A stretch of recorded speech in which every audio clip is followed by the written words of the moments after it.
ദാസൻ ഇങ്ങനെയൊക്കെ വലിയ നിങ്ങളെ ആശിപ്പിച്ചിട്ട് എന്റെ ഒന്നും കിട്ടിയില്ലെങ്കിൽ നിരാശരായി പോകുന്നില്ല. प्रभु का दास ने आपको इतना आशा भरा बात बोला और मुझसे आपको कुछ वचन नहीं मिला तो आप दुखी हो जाएंगे ना. അപ്പൊ നമുക്ക് ദേവദാസന്റെ പ്രവചനം നിവൃത്തിയാകാനായിട്ട് പ്രാർത്ഥിച്ചുകൊണ്ടിരിക്കാം. इसलिए प्रभु का दास ने जो अभी भविष्यवाणी किया है वो बात को पूरा होने के लिए प्रार्थना पूर्वक आज संदेश में प्रवेश करेंगे.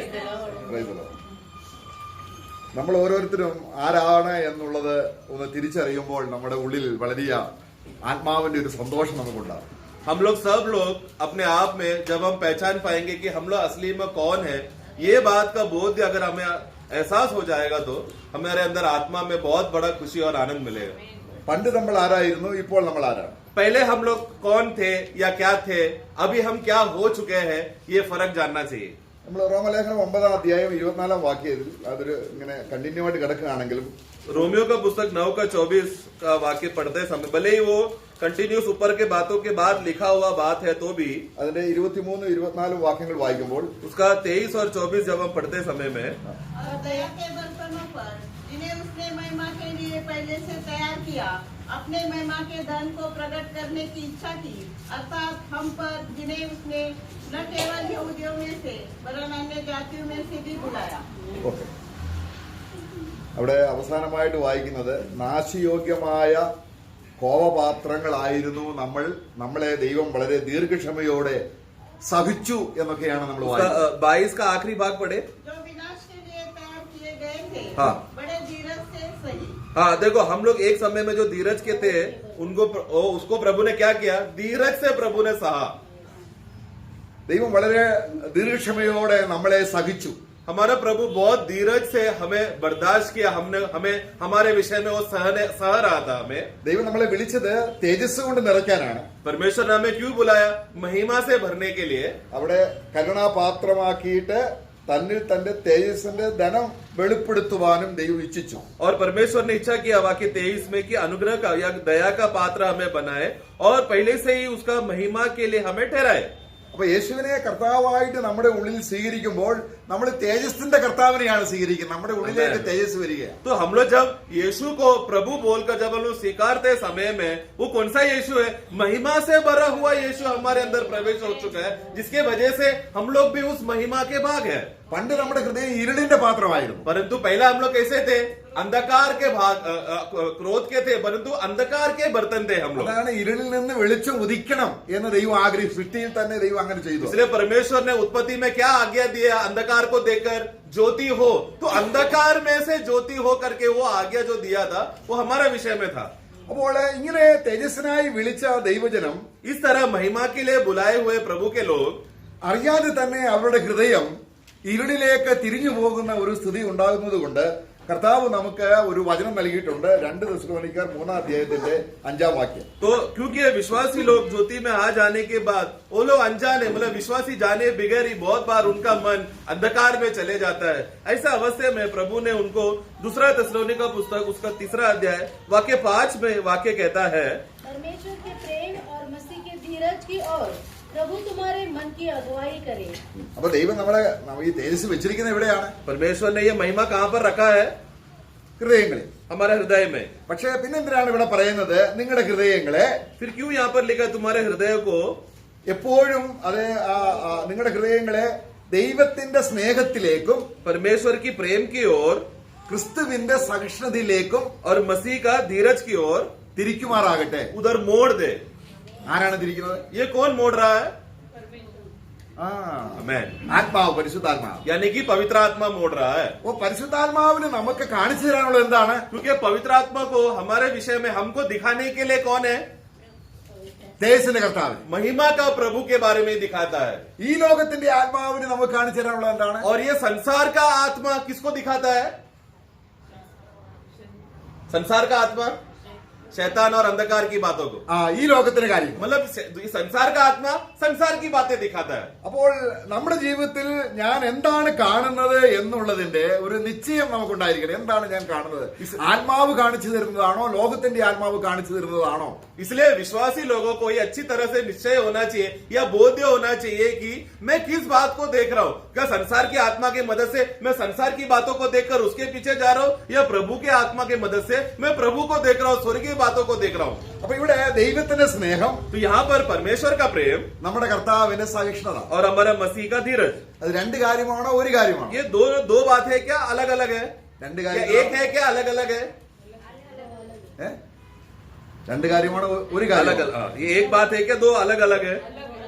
ഓക്കെ. അപ്പൊ നമ്മള് ആ കാര്യത്തെ കുറിച്ച് നമ്മൾ ചിന്തിക്കാം. രണ്ടും ഒന്ന് തന്നെയാണ്. നമ്മൾ അതിലേക്ക് വരാൻ ചിന്തിക്കാം. इस विषय का गहराई में जाएगा तो दोनों एक ही बात पे है पहलू देखा जाए तो, परंतु हम उसका और गहराई में हम जाएंगे। അപ്പോൾ ദൈവത്തിന്റെ സ്നേഹം എന്താണെന്ന് ഏതൊക്കെ ഒരു അളവിൽ നമുക്കറിയാം. तो परमेश्वर का प्रेम करके जब बोलते हैं समय में हमें उसका कुछ माप में, कुछ सीमा में, कुछ जानकारी हमारे पास है। ദൈവം തന്റെ പുത്രനെ നമുക്ക് തന്നു. അതൊക്കെ സ്നേഹത്തിൽപ്പെട്ട കാര്യമാണ്. तो हम परमेश्वर का प्रेम के बारे में वर्णन सोचने लगा तो हम तुरंत हमारे मन में क्या आता है? परमेश्वर ने अपने इकलौते पुत्र को जगत में भेजा, हमें पाप से बचाया और हमें महिमा से ढक दिया। ये सब बातें सोचने से क्या हमको बोध होता है कि परमेश्वर हमसे प्रेम करता है। അപ്പം കർത്താവിന്റെ വായിൽ നിന്നും പുറപ്പെട്ട ദൈവസ്നേഹത്തിന്റെ ഒരു കാര്യം നമുക്കൊന്ന് ചിന്തിക്കാം. हम लोग प्रभु के मुंह से निकला हुआ बात की जो साबित करता है कि परमेश्वर प्रेम है, वो वाक्य हम पढ़ेंगे। ഇവിടെ അതിന്റെ യോഹന്നാന്റെ സുവിശേഷം 16-ാം അധ്യായം യോഹन्ना का सुसमाचार 16 अध्याय അതിന് 27-ാം വാക്യം. उसका 27, जॉन 16:27। क्योंकि पिता तो आप ही तुमसे प्रेम रखता है, मैं इसलिए कि तुमने मुझसे प्रेम रखा है और यह भी विश्वास किया है कि मैं पिता की ओर से आया। ആ, मैं ഞാൻ പിതാവിന്റെ അടുക്കൽ നിന്ന് വന്നവനാണെന്ന് मैं पिता की ओर से आया हूं करके ആ നിങ്ങൾ വിശ്വസിക്കുന്നത് കൊണ്ട് ये बात तुम विश्वास कर रहे हो, ദൈവം നിങ്ങളെ സ്നേഹിക്കുന്നു. इससे पिता परमेश्वर तुमसे प्रेम करता है। നമ്മള് സാധാരണ എങ്ങനെയാണ് നമ്മൾ ചിന്തിക്കുന്നത് ദൈവസ്നേഹത്തെ? हम लोग साधारण रीति से परमेश्वर का प्रेम को कैसा हम लोग अनुमान करके सोचते हैं। ഇവിടെ നമുക്കറിയാം ഏദൻ തോട്ടത്തിൽ हम देखते हैं कि ईदन वाटिका में ദൈവത്തിന്റെ ഹൃദയത്തിൽ നിന്നും മനുഷ്യ ഹൃദയത്തെ ലോകത്തിലേക്ക് ചായ്ച്ചുകൊണ്ട് സാത്താൻ ഒരു ദുർബലപ്പെടുത്തുന്ന വചനങ്ങൾ പറഞ്ഞ് അവനെ പരീക്ഷിച്ചതാണ്. शैतान ने मनुष्य को तंत्र पूर्वक मनुष्य को परमेश्वर से दूर किया करके बोलते समय में मतलब शैतान का तंत्र क्या था? मनुष्य का मन जो हमेशा परमेश्वर की ओर निर्भर करके आश्रय करके जीना चाहिए था, वो मन को परमेश्वर की ओर से हटाकर और कुछ बातों में करके परमेश्वर से दूर कर दिया। ലോകത്തിലുള്ള ചില കാര്യങ്ങൾ കാണിച്ചു കൊടുത്തുകൊണ്ട് അതാണ് ദൈവസ്നേഹമെന്ന് മനുഷ്യനെ ധരിപ്പിച്ച് അങ്ങനെ ഒരു കീഴ്വഴക്കത്തിലാണ് ഇന്ന് സഭ മുന്നോട്ട് പോകുന്നത്. और फिर आखिरी में अभी मनुष्य का अवस्था क्या हो गया? अभी है बोलो परमेश्वर की ओर मत देखो बल्कि संसार की चीजों को देखो। तो क्योंकि संसार की बात में मन लगाएगा तो उस बात को तुम प्रेम करेगा तो परमेश्वर का प्रेम तुम लोग को प्रकट होगा करके इस तरह का झूठा उपदेश आज मंडलियों में शैतान चतुराई से फैला रहा है। നമ്മളെ ലവോദിക്ക സഭയുടെ അവസ്ഥ നമുക്കറിയാം. उदाहरण के लिए लवोदिका मंडली का अवस्था हम जानते हैं। അവർ എന്താണ് ലോകത്തിന്റെ കാര്യങ്ങൾ കാണിച്ചുകൊണ്ടുള്ള ഒരു സഭയാണത്. वहां पर क्या है? संसार की बातों में ज्यादा ध्यान रखकर उसी की बातों में ज्यादा चलने वाला बातें चलता है लवोदिका कलीसिया में। ഞാൻ ധനവാനാണ്, मैं धनी हूं, എനിക്കൊന്നിനും മുട്ടില്ല എന്ന് പറഞ്ഞുകൊണ്ട് നീ നിർഭാഗ്യവാനും അരിഷ്ടനും ദരിദ്രനും കുരുടനും നഗ്നനും എന്ന് അറിയാതിരിക്കയാൽ 3:17 पढ़े। तो कहता है हाँ। कि मैं धनी हूँ हाँ। और धनवान हो गया हूँ हाँ। और मुझे किसी वस्तु की घटी नहीं। हाँ, आगे। और यह नहीं जानता और ये नहीं जान पा रहा है कि कि तू अभागा है, हाँ। तुच्छ और कंगाल, और अंधा। और नंगा। ये बात उन लोग को नहीं समझ में आ पा रहा है। അപ്പോൾ അവർ ധരിച്ചിരിക്കുന്ന അല്ലെങ്കിൽ അവർ സ്വീകരിച്ചിരിക്കുന്ന സുവിശേഷം എന്താണ്? तो फिर उन लोगों ने कौन सा सुसमाचार को धारण करके रखा है या ग्रहण करके समझ के रखा है? अन्य सुसमाचार। बराबर। കർത്താവ് പറയുകയാണ്, लेकिन प्रभु ने क्या कहा? ഞാൻ നിങ്ങളെ വായിൽ നിന്ന് ഉമിണ്ണുകളെ. मैं तुमको मेरे मुंह से उमड़ दूंगा, थूक दूंगा।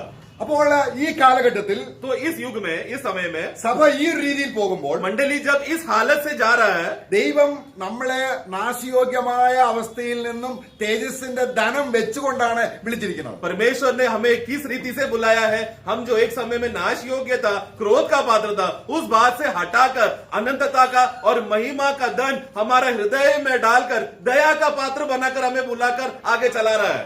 അപ്പോൾ ഇരുടിൽ പ്രകാശിക്കുന്ന വിളക്ക് പോലെ യേശുവിന് കിട്ടിയ തേജസ്സിനോടുള്ള ബന്ധത്തിൽ പത്രോസ് പറയുകയാണ്, तो पत्रोस इस विषय में क्या कहता है कि मसीह को प्रभु को मिला हुआ ज्योति वो किस प्रकार है? जो अंधकार में चमकता है।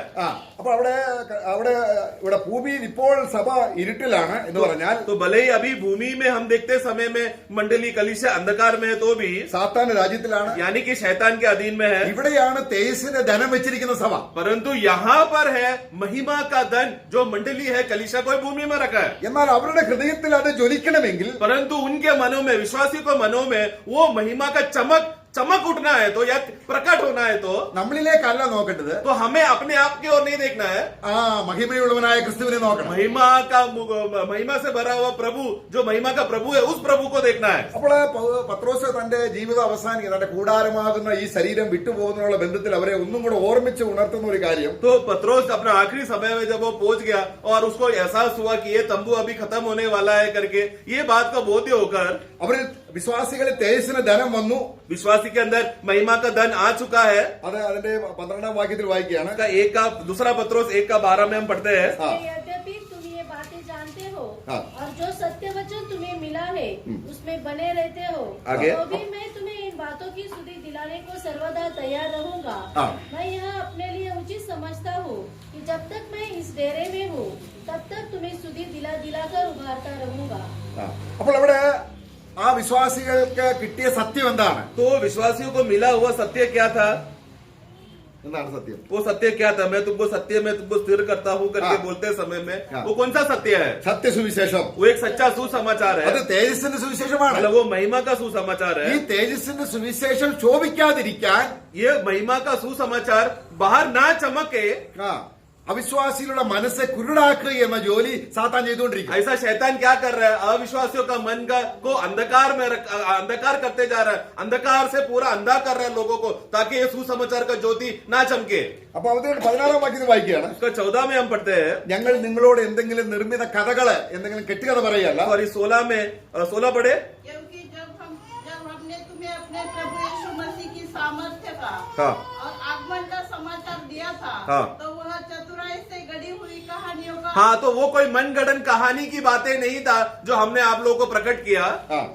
ഞങ്ങൾ പറയുന്നത് അവന്റെ മഹിമ കണ്ട സാക്ഷികളായിട്ടാണ്. बल्कि हम लोग ने क्या था? उनका महिमा का देखे हुए आंखों का गवाह है. हम आंखों से देखा हुआ बातें हम, നമ്മളിൽ വെച്ചിരിക്കുന്ന ആ മഹിമ, मतलब हमारे अंदर रखा हुआ वो महिमा, അല്ലെങ്കിൽ നമ്മളിൽ എത്തിച്ചേരേണ്ട ആ മഹിമ, या फिर हमारे अंदर पहुंचा हुआ वो महिमा, ക്രിസ്തുവിന്റെ മുഖത്ത് പ്രകാശിക്കുന്നു എന്ന പരിജ്ഞാനം, मतलब मसीह के चेहरे में चमक रहा है करके ये बात का बोध्य. വിശ്വാസികളുടെ ഹൃദയം. അതിന്റെ 18ാം വാക്യം വായിക്കുമ്പോൾ, उसका 18 में ഞങ്ങൾ അവനോടുകൂടെ വിശുദ്ധ പർവ്വതത്തിൽ ഇരിക്കുമ്പോൾ तब हम उसके साथ पवित्र पहाड़ पर थे और स्वर्ग से यह वाणी आते सुनी. हाँ, आगे 19 भी. हमारे पास जो भविष्यवाणियों का वचन है हाँ। वह इस घटना से दृढ़ ठहरा.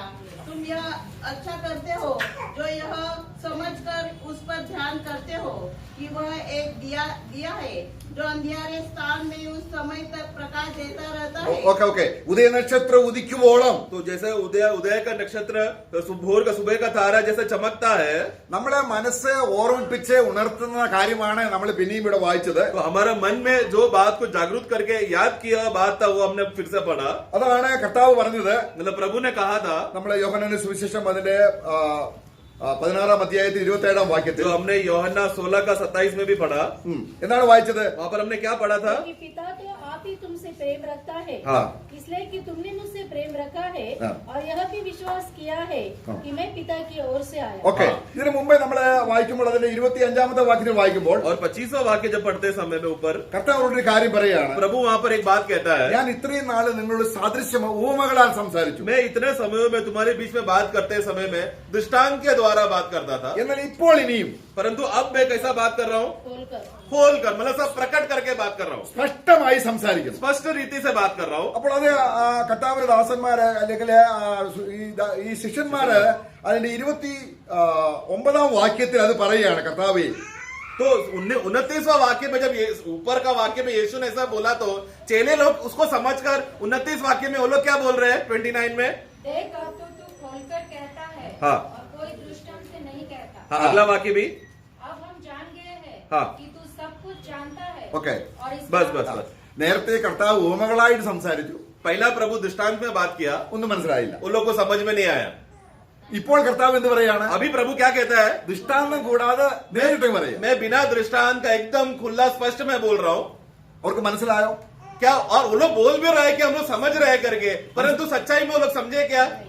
ഇല്ല. वो लोग नहीं समझ पाए. അടുത്ത വാക്യത്തിൽ വായിക്കുമ്പോൾ क्योंकि नीचे नीचे पढ़ते समय में നിങ്ങളെല്ലാവരും तुम लोग, यीशु कहता है तुम लोग सब लोग मुझे, ഈ തേജസ്സിന്റെ കർത്താവിനെ मतलब ये महिमा का प्रभु को ഏകനായി വിട്ടിട്ട് अकेला छोड़कर നിങ്ങൾ നിങ്ങളുടെ സ്വയരക്ഷയ്ക്ക് ഓടി तुम लोग अपना जान बचाने के लिए तुम लोग तितर बितर हो जाओगे करके 32वां वाक्य में हम पढ़ते हैं. ഇതിനർത്ഥം എന്താണ്? इसका मतलब क्या है? കർത്താവ് വന്നത് നമ്മളെ രക്ഷിക്കാനാണ്. यीशु क्यों आया? हमें बचाने के लिए आया. ഇപ്പോൾ ഇവരെന്ത് ചെയ്യുകയാണ്? परंतु ये चेले लोग ने क्या किया? രക്ഷകനെ വിട്ടിട്ട് സ്വയം രക്ഷിക്കോടുകയാണ്. उद्धारकर्ता को छोड़कर, मतलब जो बचाने वाला बचाने आया है, वो बचाने वाले को छोड़कर अपना जान खुद से बचाकर भाग रहे. അതുകൊണ്ട് സുവിശേഷത്തിന്റെ അടിസ്ഥാനപരമായ ഒരു കാര്യം, നാം നമ്മുടെ സ്വയരക്ഷയ്ക്കു വേണ്ടി അല്ല നമ്മൾ നിൽക്കേണ്ടത്. ക്രിസ്തുവിന്റെ തേജസ്സിന്റെ മഹിമ കാണണമെങ്കിൽ നമ്മുടെ ഹൃദയത്തെ സ്വയജീവനിൽ നിന്നും കർത്താവിലേക്ക് തിരിച്ചുകൊണ്ട് ദൈവത്തിന്റെ സ്നേഹവും നമുക്ക് തേജസ് അണിയിക്കാൻ യേശുവിന് വന്ന അല്ലെങ്കിൽ സഹിഷ്ണുതയെക്കുറിച്ചും ദൈവത്തിന്റെ പരിശുദ്ധാത്മാവും നമ്മളെ നല്ലതുപോലെ ബോധവൽക്കരിക്കണം. എങ്കിൽ മാത്രമേ ആ നിൽപ്പ്, ദൈവസന്നിധിയിലുള്ള നിൽപ്പ് തേജസ്സേറിയതായി തീരുകയുള്ളൂ. इसके लिए हमें प्रभु का महिमा के विषय में जिस आधार पर हम लोग खड़े हैं, जिस नींव बुनियाद पर हम खड़े हैं, उसका सुसमाचार का सच्चा नींव किस बात पर है कि मैं अपने आप को कैसा बचाऊंगा, मैं अपने आप से कैसा बच जाऊंगा, उस आधार पर नहीं, लेकिन ये महिमा का प्रभु यीशु मसीह किस तरह वो कष्ट सहकर महिमा में पहुंचा, ये बात को देखना, ये बात को समझना, मतलब अपना स्वयं की बात के लिए नहीं, बल्कि प्रभु को क्या हुआ है ये बात को जानना ही है. वो पूरा सुसमाचार का सारांश का बात है जिसमें हमें सच्चाई में खड़े रहना है. സൂര്യന് കീഴെയുള്ള തേജസ് വ്യർത്ഥമാണ്. देखो, सूर्य के नीचे का जो भी महिमा है वो सब व्यर्थ है, सब माया है. സഭാപ്രസംഗിൽ അത് വായിക്കുന്നു. हम लोग श्रेष्ठ गीत श्रेष्ठ उपदेश में हम पढ़ते हैं. നമ്മളിവിടെ പ്രസ്താവിക്കുന്ന തേജസ് എന്ന് പറയുന്നത് സൂര്യന് മുകളിൽ നക്ഷത്ര ഗോളങ്ങൾക്ക് അപ്പുറത്തുള്ള തേജസ്സിനെ കുറിച്ചായി പറയുന്നത്. परंतु हम जो अभी वचन के द्वारा मसीह का महिमा के बारे में बोल रहे हैं, वो सूरज के नीचे नहीं बल्कि उससे भी ऊपर, चांद सितारों से भी ऊपर, आकाश और आसमानों से भी ऊपर, जहाँ पर परमेश्वर का राज्य वहां पर है. അവിടെ തേജസ്സായ ഒരു കർത്താവിനെ നമ്മൾ കാണുകയാണ് വിശ്വാസത്താൽ. वहां पर विश्वास के द्वारा, हमारे विश्वास की आंखों से महिमा का प्रभु को हम देख रहे हैं. കാരണം നമുക്ക് എല്ലാവർക്കും വേണ്ടി കർത്താവ് കഷ്ടം അനുഭവിച്ചിട്ട്, क्योंकि हमारे लिए, हम सबके लिए प्रभु यीशु मसीह कष्ट और दुख सहकर, അവിടെ നമ്മളെ ദൈവത്തിന്റെ സ്നേഹം അവിടെ വെളിപ്പെടുകയാണ്. परमेश्वर का प्रेम वहां पर प्रकट होता है. നമ്മളെ എബ്രായ ലേഖനം അതിന്റെ 2-ാം അധ്യായത്തിന് 9-ാം വാക്യം. इब्रानियों 2:9 में हम पढ़ते हैं. हिब्रूज 2:9. पर हम यीशु को जो स्वर्गदूतों से कुछ ही कम किया गया था, हाँ. मृत्यु का दुख उठाने के कारण महिमा और आदर का मुकुट पहने हुए देखते हैं, हाँ. ताकि परमेश्वर के अनुग्रह से हाँ. वो हर एक मनुष्य के लिए मृत्यु का स्वाद चखे. നമുക്ക് വേണ്ടി മരണം ആസ്വദിച്ചവന് हमारे लिए जो मृत्यु का स्वाद चखा, പിന്നെ എന്ത് സംഭവിച്ചു? फिर उसको क्या हो गया, उनको क्या हुआ? എന്താണ് വിശ്വാസം? എവിടേക്കാണ് പോകുന്നത്? तो हमारा विश्वास कहाँ पर जा रहा है, किस बात पर जा रहा है? നക്ഷത്ര ഗോളങ്ങൾക്ക് അപ്പുറത്ത്, मतलब चांद सितारों और ये पूरा ब्रह्मांड से भी आगे സ്തെഫാനോസ് കാണുകയാണ്. स्टेफानोस ने देखा തേജസ് അണിഞ്ഞവനായി, एक महिमा से भरा हुआ व्यक्ति को, എല്ലാ നാമത്തിന്റെ അധികാരമുള്ളവനായി, सभी नामों में अधिकार, सबसे ऊंचा अधिकार वाला व्यक्ति को, ദൈവപുത്രനെ കാണുന്നു. परमेश्वर को, पुत्र को मैं देख रहा हूँ. എങ്ങനെ കാണുന്നു? कैसा देखा? നമ്മൾ എങ്ങനെ കാണുന്നു? हम कैसा देखते हैं? വിശ്വാസത്താൽ. विश्वास के द्वारा നമ്മൾ കാണുകയാണ്. हम देख रहे हैं. ആരെയാണ് കാണുന്നത്? किसको हम देख रहे हैं? മഹത്വവും തേജസ്സും അണിഞ്ഞവനായി കാണുന്നു. महिमा और आदर से भरा हुआ प्रभु को हम देख रहे हैं. അപ്പോൾ അതിൽ നിന്ന് നമ്മുടെ ഹൃദയം, उस बात से हमारा मन को, അപ്പോൾ പിതാവിന്റെ സ്നേഹം എന്താണ്? पिता का प्रेम क्या है? ഈ ക്രിസ്തുവിനെ മഹത്വം നമുക്ക് തരിക എന്നുള്ളതാണ് ദൈവത്തിന്റെ ആത്യന്തിക ലക്ഷ്യം. परमेश्वर का एकदम सबसे बड़ा लक्ष्य, परमेश्वर का प्रेम किस बात पर प्रकट करके दिखाना चाहता है कि मसीह को मिला हुआ महिमा मंडली को दे, कलीसिया को मिल जाए. അപ്പൊ ജോൺ 16:17 വായിച്ചു. हम यूहन्ना 16 में हमने पढ़ा, ഞാൻ പിതാവിന്റെ അടുക്കൽ നിന്ന് വന്നവനാണെന്ന് നിങ്ങൾ വിശ്വസിക്കുന്നത് കൊണ്ട് क्योंकि तुम लोगों ने क्या विश्वास किया कि मैं पिता की ओर से आया हूं करके, പിതാവ് നിങ്ങളെ സ്നേഹിക്കുന്നു. जिससे इससे साबित होता है कि पिता प्रेम किया. അപ്പോൾ ഈ വാക്യം എങ്ങനെയാണ് ശരിയാകുന്നത്? നമുക്ക് അതിന്റെ 1 യോഹന്നാൻ 2:15. तो ऐसा वाक्य ऐसा है, तो पहला यूहन्ना 2:15 फिर कैसा हम समझेंगे? तुम न तो संसार से हाँ. और न संसार में की वस्तुओं से प्रेम रखो. यदि कोई संसार से प्रेम रखता है तो उसमें पिता का प्रेम नहीं है. അപ്പൊ എങ്ങനെ ഇത് രണ്ടും കൂടി ചേർന്ന് വരുന്നത്? तो हम लोग यूहन्ना का सुसमाचार में पढ़ा पिता का प्रेम हम में है, और यहाँ पर हम पढ़ रहे संसार से प्रेम किया तो पिता का प्रेम हम में नहीं है. ये दोनों वाक्य कैसा चलेगा? അതുകൊണ്ടാണ് ദൈവത്തിന്റെ സ്നേഹത്തിലേക്ക്, इसलिए हमें परमेश्वर का प्रेम की ओर പിന്നെയും പിന്നെയും നമ്മുടെ ഹൃദയത്തെ തിരിക്കുവാൻ ദൈവാത്മാവിന്റെ കരങ്ങളിലേക്ക്, ദൈവത്തിന്റെ സ്നേഹത്തിലേക്കും ക്രിസ്തുവിന്റെ സഹിഷ്ണുതയിലേക്കും बार बार हमें अपना मन को परमेश्वर का उस प्रेम की ओर हमें मोड़ते रहना और उसी के समय में हमें मसीह के धीरज की ओर भी मोड़ना है. അപ്പോൾ കർത്താവായ യേശുക്രിസ്തുവിന്റെ സഹിഷ്ണുത എന്ന് പറഞ്ഞാൽ എന്താ? അതിന്റെ ആ വിഷയം നമ്മൾ കൂടുതൽ അറിയുമ്പോൾ അതിനെ പിൻപറ്റിയാണ് ദൈവസ്നേഹം ഇരിക്കുന്നത്. तो मसीह का धीरज का असली पहचान क्या है, उसका अर्थ क्या है, उसकी ओर जब हम मुड़ेंगे उसके अंदर से परमेश्वर का प्रेम क्या है और ज्यादा प्रकट होगा. നമ്മൾ യോഹന്നാന്റെ സുവിശേഷം 17:7 വായിക്കുന്നു. यूहन्ना का सुसमाचार 17 का 7 में हम पढ़ते हैं.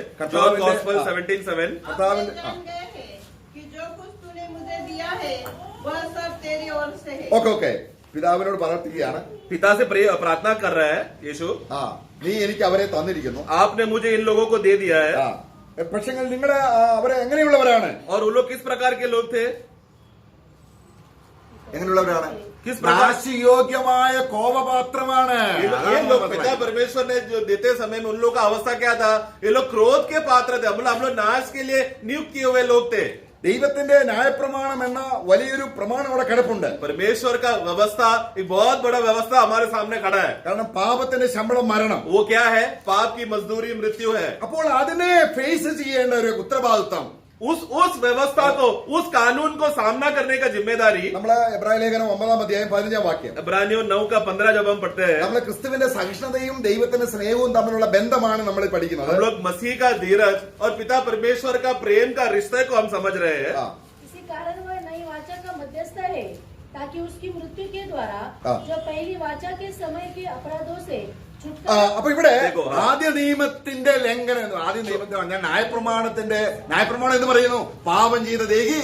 तो पहला प्रमाण, पुराना नियम, उसका एक चंगुल में हम लोग फंसे हुए थे. उसका व्यवस्था क्या कहता था?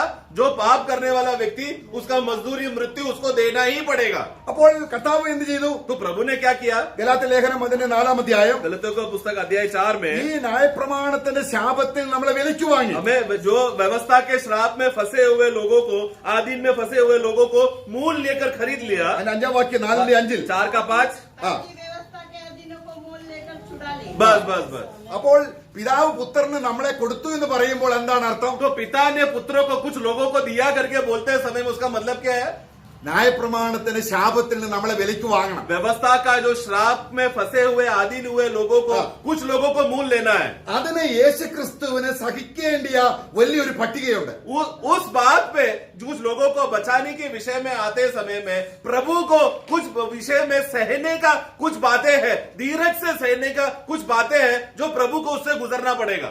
ആ സഹിഷ്ണുതയെ കുറിച്ചുള്ള പഠനത്തെ ഹോളി സ്പിരിറ്റ് നന്നായി നമ്മളെ പഠിപ്പിക്കുമ്പോൾ ദൈവസ്നേഹത്തിന്റെ യാഥാർത്ഥ്യവും തേജസ്സും ശരിക്കും നമുക്ക് മനസ്സിലാവും. तो यीशु को किस किस बात के लिए सहना पड़ा, किस किस बात को धीरज से उनको सहना पड़ा का बातें का लिस्ट अगर एक एक बातें आत्मा, पवित्र आत्मा हमको प्रकट करके देगा तो उसके पीछे पिता कितना हमसे प्रेम करता है करके और हमें महिमा से भरने के लिए तैयार है करके ये सत्य प्रकट होगा. അപ്പൊ ദൈവസ്നേഹം ശരിക്കും അറിയണമെങ്കിൽ तो परमेश्वर का प्रेम अगर सही रीति से जानना है तो ക്രിസ്തുവിനെ എന്തെല്ലാം സഹിക്കേണ്ടി വന്നു എന്നതിന്റെ ആഴത്തിലേക്കാണ് ഹോളി സ്പിരിറ്റ് तो കൊണ്ടുപോകുന്നത്. मसीह को हमारे विषय में हमें बचाने के लिए किन किन बातों को सहना पड़ा, किस किस बातों से गुजरना पड़ा, किस किस बातों से धीरज से सहना पड़ा का बातों को पवित्र आत्मा बताएगा. അത് അറിയും തോറും वो बात को जितना हम जानते रहेंगे, നമുക്കുള്ള തേജസ്സിന്റെ ലെവൽ വർദ്ധിച്ചുകൊണ്ടിരിക്കുക. जितना हमने जाना उतना महिमा का जो तेज महिमा का जो हमारे विषय की बातें हैं वो बात में हम बढ़ते रहेंगे. അങ്ങനെ അവങ്കിലേക്ക് നോക്കുന്നവരുടെ മുഖം പ്രകാശിച്ചുകൊണ്ടേയിരിക്കും. इस तरह जो कोई भी प्रभु को इस रीति से देखते रहेगा उन लोग चमकते रहेंगे. അപ്പൊ എബ്രായ ലേഖനം 2:10 വായിക്കുമ്പോൾ इब्रानियों 2 का 10 जब हम पढ़ते हैं, क्योंकि जिसके लिए सब कुछ है और जिसके द्वारा सब कुछ है, उसे यही अच्छा लगा कि जब वह बहुत से पुत्रों को महिमा में पहुंचाए तो उनके उद्धार के कर्ता को दुख उठाने के द्वारा सिद्ध करे. അവിടെ നമ്മൾ അവനെ കർത്താവിനെ സിദ്ധനാക്കുന്നു എന്നുള്ള ഒരു വാക്യം അത് അത്രത്തോളം ഒറിജിനൽ ടെസ്റ്റുമായിട്ട് ചേർന്ന് പോകുന്നില്ല. കർത്താവിന് എന്തെങ്കിലും ഒരു സിദ്ധത ഉണ്ടാകണം. आखिरी बात फिर से पढ़ना कि उद्धार का कर्ता को, उसके उद्धार के कर्ता को दुख उठाते के द्वारा सिद्ध करे. हाँ, तो वो वहां पर जब पढ़ते समय में यीशु को सिद्ध होना पड़ा करके उस मनोभावना में नहीं पढ़ना है, क्योंकि यीशु मसीह के जीवन में उनको खुद को कुछ कमी हो गई फिर सिद्ध हो गया, ऐसा अवस्था ऐसा नहीं है. അതായത് मतलब उसका कहने का मतलब ये है वाक्य നമ്മൾ ആ സിദ്ധനാക്കു എന്ന് പറയുന്നതിന്റെ ആ ഭാഗത്ത് നമ്മള് मतलब वो सिद्ध करे करके बोलते समय में അവന്റെ സഫറിങ്ങിൽ അവൻ കംപ്ലീറ്റ് ചെയ്യണം. ദൈവം വെച്ചിരിക്കുന്ന നടപടികളെല്ലാം കംപ്ലീറ്റ് ചെയ്യേണ്ട അനുസരണമാണ് ഇവിടെ നമ്മളെ സിദ്ധത എന്ന് तो ഉദ്ദേശിക്കുന്നത്. वहां पर सिद्ध हो जाए करके मतलब क्या, प्रभु यीशु मसीह को कुछ बातों का कष्ट से, कुछ कष्ट पिता परमेश्वर ने यीशु मसीह को नियुक्त करके रखा है। वो कष्ट की बातों को पिता ने जितना रखा है वो सब बातों को पूर्ण करने का जरूरी था, खत्म करना जरूरी था। हाँ, अगर यीशु पूरा मसीह वो बात पूरा होएगा तो ही हमारा उद्धार होगा। നമുക്ക് രക്ഷ എങ്ങനെ സംഭവിക്കുന്നത്? हमारा उद्धार कब मिलेगा हमें? യേശു ക്രിസ്തുവിന്റെ സഹിഷ്ണുതയാണ്. यीशु मसीह ने जो धीरज से हमारे जो कष्ट सहा कर गया उस आधार पर है। നമുക്കൊരു വാക്യം വായിക്കാം. एक वाक्य हम पढ़ेंगे, ഇവിടെ എബ്രായ ലേഖനം 2:10 പറയുന്ന പദം തന്നെയാണ്. इब्रानियों 2:10 में जो हमने शब्द पढ़ा वही बात को हम देखते हैं। ആ സിദ്ധത പ്രാപിച്ചു എന്നതിന് പകരം वो सिद्धता കംപ്ലീറ്റ് ചെയ്തു, പൂർത്തീകരിച്ചു. सिद्धता प्राप्त किया के बदले में पूर्ण किया, उसको संपूर्ण कर दिया, मतलब पूर्ण रीति से खत्म कर दिया। वो आधार पर हमें पढ़ना देखना है। അങ്ങനെയാണ് ആ വചനം. उस अर्थ में है वाक्य യോഹന്നാൻ 19:30. यूहन्ना का सुसमाचार 19:10 जब हम पढ़ते हैं, യോഹന്നാൻ 19:30 वाक्യം. 19:30 जब यीशु ने वो सिरका लिया तो कहा पूरा हुआ और ആ ഇതാണ് पूरा हुआ, ഫുൾഫിൽ. मतलब पूरा बात को पूर्ण कर दिया। ആ അതാണ് നമ്മൾ എബ്രായ ലേഖനം 2:10 വായിക്കുന്നത്. यही बात है इब्रानियों 2:10 में पढ़ते हैं कि कष्ट को पूरा कर दिया यीशु ने। കാരണം നമ്മളെ രക്ഷിക്കണമെങ്കിൽ क्योंकि हमें बचाना है तो ദൈവം വെച്ചിരിക്കുന്ന ചില പടികളുണ്ട്. परमेश्वर ने कुछ पड़ाव यीशु मसीह का जीवन में रखा है। ആ പടികൾ സ്നേഹത്തോടെ സന്തോഷത്തോടെ അനുസരിച്ചതാണ് സഹിഷ്ണുത. वो बात को यीशु ने जितना भी पड़ाव रखा, एक एक मुश्किल से, वेदना से, दर्द से भरा हुआ एक एक पड़ाव को यीशु मसीह कैसा किया, आनंद से, खुशी से, एकदम हंसते हुए अपने लोगों को बचाना है बोलकर बिना कोई हिचकिचाए खुशी से पूरा करके, धीरज से भरकर, सह कर अपने लोगों को बचाना है बोलकर पूरा किया। അത് അവൻ സ്നേഹത്തോടെ ചെയ്തു. और वो प्रेम से भर के किया, പിതാവിന് സ്നേഹത്തോടെ मतलब സഹിഷ്ണുതയുള്ളവനായി. पिता का प्रेम से भरकर वो धीरज से भर गया, सहनशीलता में भर गया। നമ്മൾ ലൂക്കോസ് സുവിശേഷം 24 അധ്യായം लूका का सुसमाचार 24वां अध्याय 44 മുതൽ 47 വാക്യങ്ങൾ കർത്താവ് പുനരുദ്ധാനം ചെയ്തതിനു ശേഷം ഈ കാര്യമാണ് ശിഷ്യന്മാരോട് പറയുന്നത്. 44 से 47 वाक्य पढ़ते समय में यही बात प्रभु अपने चेलों से कहता है। ആ, फिर उसने उनसे कहा, ये मेरी बातें हैं जो मैंने तुम्हारे साथ रहते हुए तुमसे कही थी कि अवश्य है कि जितनी बातें मूसा की व्यवस्था और भविष्यवक्ता और भजनों की पुस्तकों में मेरे विषय में लिखी है हाँ। वे सब पूरी हो। ആ അതെല്ലാം എന്താകണം? वो सब क्या होना चाहिए?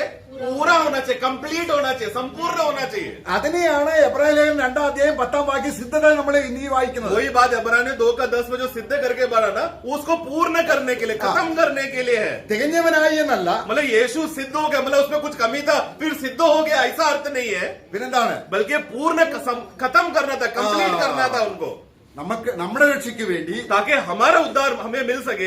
യേശുക്രിസ്തുവിന് ചില നടപടിക്രമങ്ങൾ ചെയ്യേണ്ടതുണ്ട്. यीशु मसीह को पिता ने रखा हुआ कुछ बातों को रास्ते से जाना जरूरी था, അത് എല്ലാം നിവൃത്തിയാകണം. वो सब बातें पूरा होना है। അതിന്റെ ആഴം നമ്മൾ അറിയാത്തത് കൊണ്ടാണ് നമുക്ക് ദൈവത്തോട് അത്ര കർത്താവിനോട് तो സ്നേഹമില്ല. वो यीशु मसीह जिस रास्ते से गया, किस रीति से गया, उसका गहराई हम लोग समझ नहीं पाते, इसलिए पिता का प्रेम समझ नहीं पा रहे। അവിടെ അപ്പോസ്തല പ്രവൃത്തി 13:29 കൂടെ വാക്യം വായിക്കാം. प्रेरितों का कार्य 13 का 29 भी पढ़ेंगे।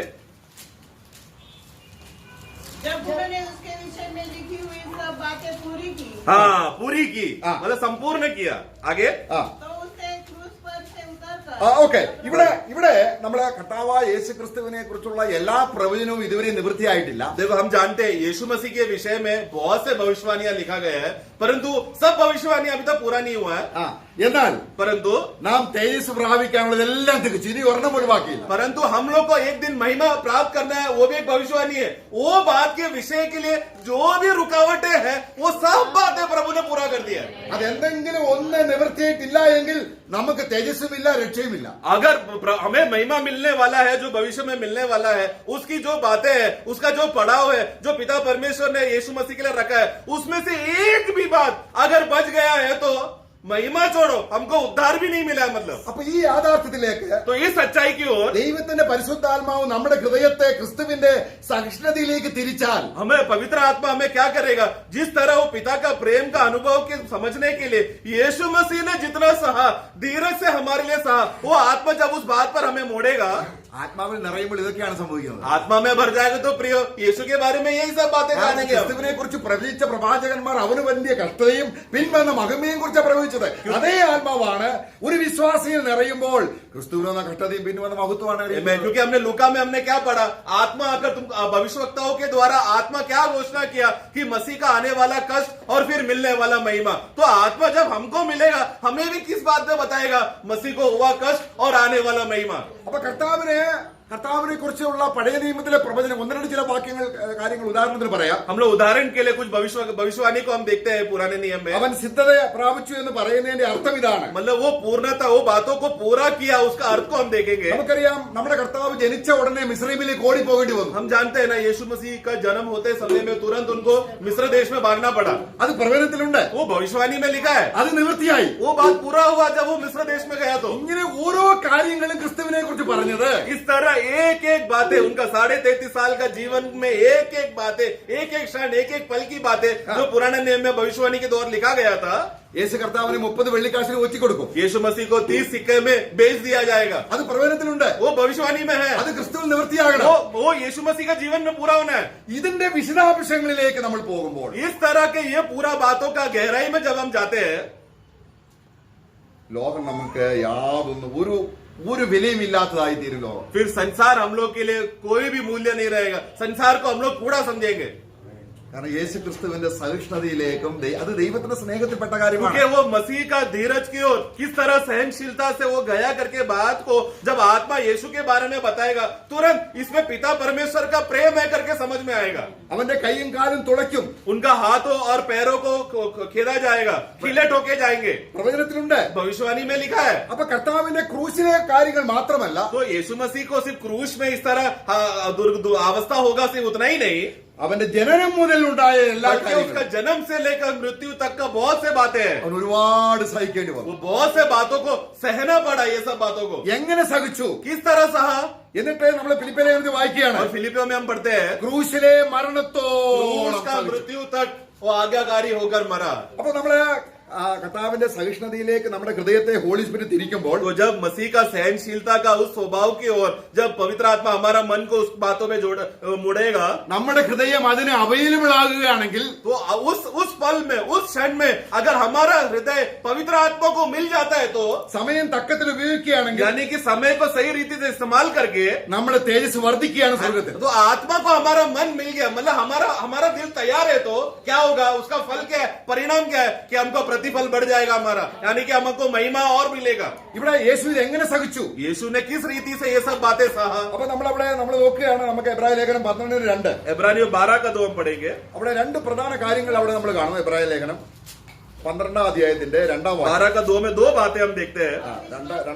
ഓക്കെ. ओके, 12 का 2 पढ़े। और विश्वास के कर्ता और सिद्ध करने वाले यीशु की ओर ताकते रहे, जिसने उस आनंद के लिए जो उसके आगे धरा था, लज्जा की कुछ चिंता न करके क्रूस का दुख सहा और परमेश्वर के सिंहासन के दाहिनी ओर जा बैठा। ഈ വാക്യം ഒന്ന് ദൈവാത്മാവിന്റെ സഹായത്തോടെ നോക്കണം. ये वाक्यों को भी पवित्र आत्मा की मदद से हमें पढ़ना है। അപ്പൊ തന്റെ മുമ്പിൽ വെച്ചിരുന്ന സന്തോഷം ഓർത്ത്, सामने रखा हुआ आनंद को देखकर, അപ്പൊ നമ്മൾ ചിന്തിക്കുമ്പോ തന്റെ മുമ്പിൽ വെച്ച് സന്തോഷം എന്താ, യേശു ഇങ്ങനെ കഷ്ടപ്പെട്ട സ്വർഗത്തിൽ ചെല്ലുമ്പോൾ തേജസ് കിട്ടും.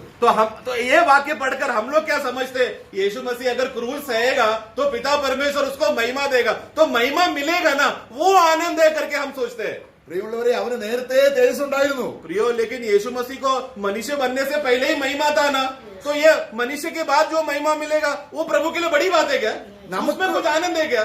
ഇവിടെ കർത്താവിന് സന്തോഷം എന്ന് പറയുന്നത് തനിക്ക് തേജസ് കിട്ടുമെന്ന കാര്യത്തിലല്ല. परंतु यहाँ प्रभु को यहाँ पर सामने रखा हुआ आनंद बोला तो एक दिन उनको महिमा मिलेगा, वो आनंद नहीं, സഹോദരൻ, നമ്മളെ നേടുന്നതിലുള്ള സന്തോഷം, बल्कि हमें बचाने के लिए, हमें बचाने के द्वारा एक नया झुंड को यीशु कमा लिया है, ये झुंड पिता परमेश्वर का हो जाएगा करके ऐसा एक समाज मिल गया, वो खुशी प्रभु ने क्रूस में सहा। നാശയോഗ്യമായ വെറും കുലീനമായ വെറും നമ്മളെ 1 കോരിന്ത്യർ അതിന്റെ 1-ാം അധ്യായം 26 മുതലുള്ള വാക്യങ്ങൾ വായിക്കുമ്പോൾ നമ്മുടെ അവസ്ഥ ശരിക്കും അവിടെ പറയുന്നുണ്ട്. ഭയങ്കരം നികൃഷ്ടമായതിനെ, ഒന്നുമില്ലാത്തതിനെ തിരഞ്ഞെടുക്കുവാൻ ദൈവത്തിന്. मतलब हम लोग का अवस्था क्या है प्रियो, 1 कोरिन्थियों उसका 1 अध्याय 26 का नीचे से पढ़ते समय में हम लोग कितने अभागी, कितने बदसूरत और जो जगत के कुछ है ही नहीं, इस प्रकार के लोगों को प्रभु ने चुना, उनको बाया हमें चुनने के लिए। അപ്പൊ നമ്മളെ നേടുന്ന സന്തോഷം ഓർത്ത് യേശു അപമാനം. तो हमें बचाने के लिए या हमें कमाने के लिए, हमें पिता की ओर करने के लिए यीशु को क्या सहना पड़ा? अपमान। എത്ര ഭയങ്കരമായ वो കാര്യമാണ്. कितना भयानक बात है ना। യേശുവിന്റെ സഹിഷ്ണുത എങ്ങനെയുള്ളതാണ്? मतलब यीशु का धीरज देखो, वो सहनशीलता किस बात पर है? अपमान सहकर हमें बचा रहा है। നമ്മളെ പോലെ നമ്മൾ സഹിക്കുന്ന രീതിയിലല്ല. मतलब हम लोग कैसा सहते हैं वैसा नहीं यीशु सा, കാരണം യേശു ദൈവവും കൂടിയാണ്. क्योंकि यीशु तो परमेश्वर भी है। നോക്കണം, നമ്മള് സഹിഷ്ണുത എന്ന് പറയുമ്പോൾ मतलब सहनशीलता बोलते समय में वो सह रहा था, मतलब ഒരു നമുക്ക് യേശുവിന്റെ സഹിഷ്ണുത പറയുമ്പോൾ നമുക്ക് ഒരു ചെറിയൊരു ഉദാഹരണം പറയാം. അത് അത്ര യോജിക്കത്തില്ലെങ്കിൽ പോലും एक छोटा सा उदाहरण बताना चाहता हूँ प्रियो, पर वो उदाहरण भी सही नहीं है क्योंकि परमेश्वर का कोई वर्णन नहीं कर सकता, परंतु समझने के लिए मैं बता रहा हूँ। അപ്പൊ നമ്മള് ഇവിടുന്ന് നമ്മൾ അതുൽ ബദറിന്റെ ഒരു ഉദാഹരണം എടുക്കുക. अतुल भाई को मैं उदाहरण के लिए नाम ले रहा हूँ। അതുൽ ബദർ എഞ്ചിനീയർ ആണ്. अतुल भाई अपना इंजीनियर है, സാധാരണ എഞ്ചിനീയർ അല്ല, एमटेक। എംടെക് എഞ്ചിനീയർ ആണ്. उन्होंने बहुत बड़ा डिग्री, इंजीनियरिंग का सबसे टॉप डिग्री एमटेक तक कमाया है। ഈ എല്ലാ കഴിവും അറിവും ഉണ്ടായിരിക്കെ तो इतना काबिल था और इतना ज्ञान भाई के पास रहकर भी ഒരു ഉറുമ്പായി തീരും. एक मुंगी बन गया। അപ്പൊ അദ്ദേഹത്തിന് എവിടെങ്കിലും പോകണമെങ്കിൽ ഒറ്റ മിനിറ്റ് കൊണ്ട് അദ്ദേഹത്തിന് 1 കിലോമീറ്റർ പോകാം. तो अभी अभी उनका काबिलता क्या था? उनके पास इतना सामर्थ्य काबिलता है कि 1 किलोमीटर बोला तो अभी 2 मिनट में पहुंच जाएगा। ഇപ്പൊ ഉറുമ്പായപ്പോൾ അതുലിന് എത്ര മിനിറ്റ് വേണം 1 കിലോമീറ്റർ പോകാൻ? परंतु मुंगे हो गया तो अभी कितना 1 किलोमीटर चलने के लिए कितना टाइम लगेगा? बहुत टाइम അപ്പോൾ താൻ ദൈവമായിരിക്കെ तो अभी वो परमेश्वर होकर भी ഇതിങ്ങനെ മെല്ലെ മെല്ലെ ചലിച്ചു പോകുമ്പോൾ സഹിക്കുന്ന കാര്യമാണോ? इतना इतना धीरे धीरे चलकर जाना पड़ेगा बोला तो सहने वाली बात है क्या? सही बात है क्या? സഹിഷ്ണുത എന്ന് പറഞ്ഞാൽ എന്താ? मतलब सहनशीलता मतलब क्या है? ആ ഇതാണ് കാരണം ക്രൂശിൽ അപമാനം സഹിക്കുക. കാരണം യേശുവിന് അപമാനം സഹിക്കേണ്ട ഒരു ആവശ്യമില്ല. देखो प्रभु यीशु मसीह अपने जीवन में अपमान सहा करके हम पढ़ते हैं। यीशु मसीह कौन है? परमेश्वर है। उस परमेश्वरत्व में उनको अपमान सहना बोला तो कभी अपने जीवन में अपमान नहीं सहा उन्होंने। ദൂതന്മാരെ സാറാഫുകളെ കെരൂബുകൾ എപ്പോഴും യഹോവ പരിശുദ്ധൻ എന്ന് പറഞ്ഞ് അവനെ മഹിമപ്പെടുത്തിക്കൊണ്ടിരിക്കുന്നവൻ क्योंकि वहां पर करोड़ों करोड़ों स्वर्गदूत लोग सारा केरूब दिन रात बिना सोए 24 घंटे जाकर तू पवित्र पवित्र पवित्र बोलकर दिन रात प्रभु का सेवा करने वाला वो प्रभु മനുഷ്യരുടെ തുപ്പലേറ്റ് मनुष्यों का थूक सहा, അപമാനം സഹിച്ചു अपमान सहा, നിന്ദിതനായി निंदित हो गया। എല്ലാവരെയും കർത്താവിന് ഒറ്റ നിമിഷം കൊണ്ട് ഭസ്മമാക്കാൻ കഴിവുണ്ടായിരിക്കും. मतलब वो प्रभु को उस समय में क्षमता थी कि उसी समय में सबको भस्म कर दे। എന്നാൽ ദൈവം വെച്ച വ്യവസ്ഥ പ്രകാരം परंतु परमेश्वर पिता परमेश्वर ने जो व्यवस्था रखा है, അവൻ അറുക്കാൻ കൊണ്ടുവന്നവരുടെ മുമ്പാകെ വായ തുറക്കാതിരുന്നു. मतलब यीशु का मनोभावना क्या, भविष्यवाणी क्या लिखा गया था? एक वध किया हुआ मेमना के समान उसको घसीट कर लेकर जाएगा। उसका बाल रोनते समय में मेमना जैसा चुप बैठता है, वैसा यीशु मसीह का बाल नोचते समय में, उसको पीठ में मारते समय में वो मुंह खोला नहीं, चुपचाप सहता रहा। എന്താ കാര്യം? कारण क्या है? അവന്റെ മേൽ കൊണ്ടുവന്ന എല്ലാ അപരാധങ്ങളും നമ്മുടെ മേലുള്ളതാണ്. क्योंकि उनके ऊपर जो भी दोष लगाया, जो भी गुनाह यीशु के ऊपर लगाया गया था, वो हमारा गुनाह था। ഇതാണ് അപമാനം സഹിച്ചു എന്ന് പറയുന്നത്. ये विषय में यीशु को अपमान सहना पड़ा। ഈ സഹിഷ്ണുതയിലേക്ക്, इस विषय का धीरज और सहनशीलता में, ഇതിന്റെ പിന്നിലുള്ള ദൈവസ്നേഹത്തിലേക്ക്, इसके पीछे जो पिता परमेश्वर का प्रेम छुपा हुआ ഇത് है, രണ്ടും ഒന്നാണെന്ന് ये दोनों एक ही है। നാം ഗ്രഹിക്കുമ്പോൾ ये बात को जब हम ग्रहण करेंगे ലോകം നമ്മളെ തുച്ഛിച്ച് കളയും. तो संसार तो हमें अपमान करेगा, പക്ഷെ എന്തുകൊണ്ടാണ് ലോകത്തെ നമ്മൾ പിന്നെയും സ്നേഹിക്കുന്നത്? परंतु फिर क्यों हम लोग वापस संसार को प्रेम करने जा रहे हैं? ദൈവസ്നേഹത്തിന്റെ ആഴവും ക്രിസ്തുവിന്റെ കഷ്ടാനുഭവത്തിന്റെ മഹത്വവും ഹോളി സ്പിരിറ്റിനാൽ നമ്മളെ അറിയപ്പെട്ടിട്ടില്ല ഹൃദയത്തിൽ. तो हम लोग संसार में क्यों वापस जा रहे हैं? क्योंकि पिता परमेश्वर ने इतना बड़ा प्रेम रचने के लिए अपना पुत्र को इतना दुख से भेजा, और पुत्र दुख से जाते समय में सहनशीलता से सहते हुए धीरज से गया। ये बात आत्मा जब प्रकट करने का इच्छा रखते समय में हमें मन नहीं है, इसके लिए हमें संसार में जा रहे हैं। നാം അവൻ ക്രൂശിനെ സഹിച്ചു. उन्होंने क्रूश को सहा। നമ്മളെ മുഖത്തൊരാൾ അടിച്ചാൽ हमारे गाल में कोई मारा तो നമുക്ക് ക്ഷമിക്കാം. हम क्षमा कर लेंगे। കാര്യം എന്താണ്? कारण क्या है? നമ്മൾ പണ്ടേ ഇതൊക്കെ അടി കൊള്ളേണ്ടവരെ हम लोग पहले से ही कितने बार मार खाए अपने जीवन में, അല്ലേ? है ना? പക്ഷെ യേശുവിന്റെ കാര്യം വരുമ്പോൾ നമ്മുടെ ഭാവം മാറും. കാരണം ഞാൻ അടി കൊണ്ടു ഇപ്പം ഭയങ്കരമായിട്ട്. लेकिन यीशु का बात आते समय में फिर हम लोग क्या गवाही देते? मैंने यीशु के लिए मार खाया, मैं थप्पड़ खाया, बड़ा बड़ा गवाही देकर डिंडोरा पीटते हम लोग। ആ അതിന്റെ അർത്ഥം എന്താണ്? मतलब क्या है? എന്റെ ഒരു കൂട്ടുകാരനുണ്ട്. मेरा एक दोस्त है, ഒരു ദിവസം മാത്രം അവിടെ സൗദി അറേബ്യ ജയിലിൽ കിടന്നു. एक बार वो जब सऊदी में गया, वहां पर कुछ यीशु के बारे में कुछ बोलकर उसको जेल में डाल दिया. एक ही दिन जेल में था। അപ്പോൾ ലോകത്തിലുള്ള എല്ലാ മലയാളികളും അവിടെ കൗൺസിലേറ്റ് ബന്ധപ്പെട്ട രാത്രി തന്നെ പുള്ളിയെ റിലീസ് ചെയ്തു. तो उधर के दुबई के जो भी उधर राज्य में जितने भी मलयाली लोग थे, वो लोग सब लोग राज्य का कॉन्सुलेट में जाकर उनको कैसा भी करके झोल करके बचाकर उसी रात को जेल से छुड़ाकर वापस केरला भेज दिया। പിന്നെ പുള്ളിക്ക് അവിടെ ജോലി ചെയ്യാൻ വയ്യ. तो अभी जेल में गया है और बच के बाहर निकला है, बोला तो अभी दुबई में काम नौकरी नहीं मिलेगा പുള്ളി उसको, കേരളത്തിൽ തിരിച്ചു വന്നു. तो अभी मजबूरन केरला वापस आना पड़ा ഒരു മിനിസ്ട്രി തുടങ്ങി. और फिर क्या किया, एक नया सेवा खोल दिया उन्होंने। അത് എന്തിന്റെ ബേസിലാണെന്ന് അറിയാമോ? किसका आधार पर है?